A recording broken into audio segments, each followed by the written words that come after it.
কালো টাকা সাদা করার সুযোগ বাতিল করে 2025-26 অর্থবছরের জন্য 7,90,000 কোটি টাকার জাতীয় বাজেট অনুমোদন করেছে উপদেষ্টা পরিষদ।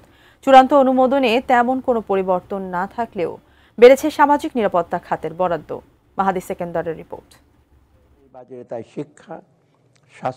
সংসদ না থাকায় 2 জুন টেলিভিশনের মাধ্যমে বাজেট প্রস্তাব পেশ করেন অন্তর্বর্তী সরকারের অর্থ উপদেষ্টা ডক্টর সালেউদ্দিন আহমেদ।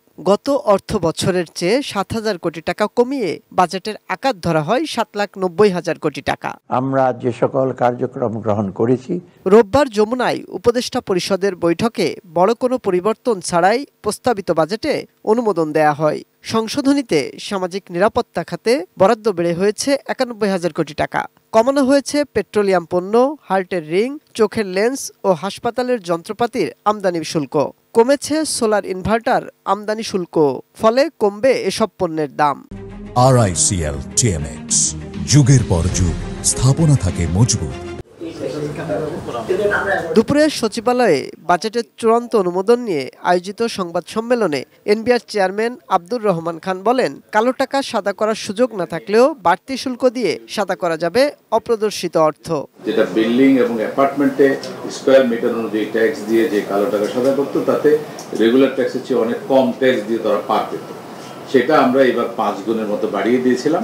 তারপরেও যেহেতু একটা বড় দাবি ছিল, স্যাররা যেটা ঠিক করলেন, যেটা আমরা বিলোপ করে দিয়েছি। এখন আর আমাদের আইনে কালো টাকা সাদা কোনো প্রভিশন নাই। অর্থ উপদেষ্টা ডক্টর সালেউদ্দিন আহমেদ জানান, অর্থনীতিকে খাদের কিনারা থেকে তুলে আনতে এ বাজেট। আমাদের তো ইনফ্রাস্ট্রাকচার দরকার আছে, বিভিন্ন সাপোর্ট ইস্যুতে একেবারে কমিয়ে দিলে উন্নয়ন ব্যয়টা আপনার আমাদের ইসে তো কমে যাবে, তো ব্যবসা বাণিজ্য কমে যাবে। আর সেকেন্ড হলো উন্নয়ন ব্যয়ের একটা দিক আছে, কিন্তু আবার কিছু এমপ্লয়মেন্ট জেনারেট করে। আপনার যদি একটা বড় একটা প্রজেক্ট নেন, তো এখানে লোকজন যারা আছে তারা কর্মসংস্থান পাবে, ব্যবসা বাণিজ্যের কিছু ইস্যু হবে। এক অর্থ বছরের বাজেটে সব প্রত্যাশা পূরণ সম্ভব নয় বলেও মনে করেন অর্থ উপদেষ্টা। ভবিষ্যতে যারা আসবেন তারা হয়তো আরেকটু রেশনালাইজ করবে, হয়তো কমবে না, কিন্তু ব্যয়গুলো কিন্তু আরো সাশ্রয়ী করবে, আরো বেটার। মাহাদি সেকেন্দার, ATN নিউজ, ঢাকা।